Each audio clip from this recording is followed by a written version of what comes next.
P T I के तर्जुमान रऊफ हसन पर इस्लामाबाद में ख्वाजा सराओं के हमले का मुकदमा थाना आपारा में दर्ज कर लिया गया। मुकदमे में 4 नामालूम ख्वाजा सराओं को नामजद किया गया है। तफसीलात जानते हैं डॉन न्यूज़ के नुमाइंदे उमैद अली से। उमैद, FIR में क्या कहा गया है, तफसीलात से आगाह कीजिएगा।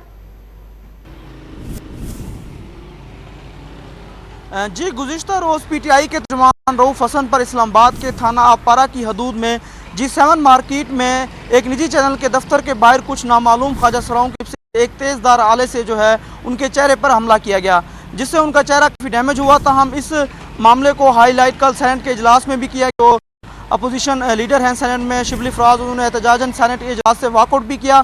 तो हम इस वक्त मैं इस्लामाबाद के थाना आपारा के बाहर मौजूद हूँ और जो लेटेस्ट इस मामले पर डेवलपमेंट सामने आई है वो रऊफ हसन जो के तर्जुमान है उनकी मुद्दत में थाना आपारा में जो है नामालूम ख्वाजा के नामजद करके जो मुकदमा है वो दर्ज कर दिया गया है। मुकदमे के मुताबिक जो PTI के तर्जुमान रऊफ हसन है उन्होंने ये भी दावा किया कि गुज़िश्ता 2 रोज़ पहले भी जो ब्लू एरिया इस्लामाबाद का इलाका है वहाँ पे उनको जो है उन पर हमला करने की कोशिश की।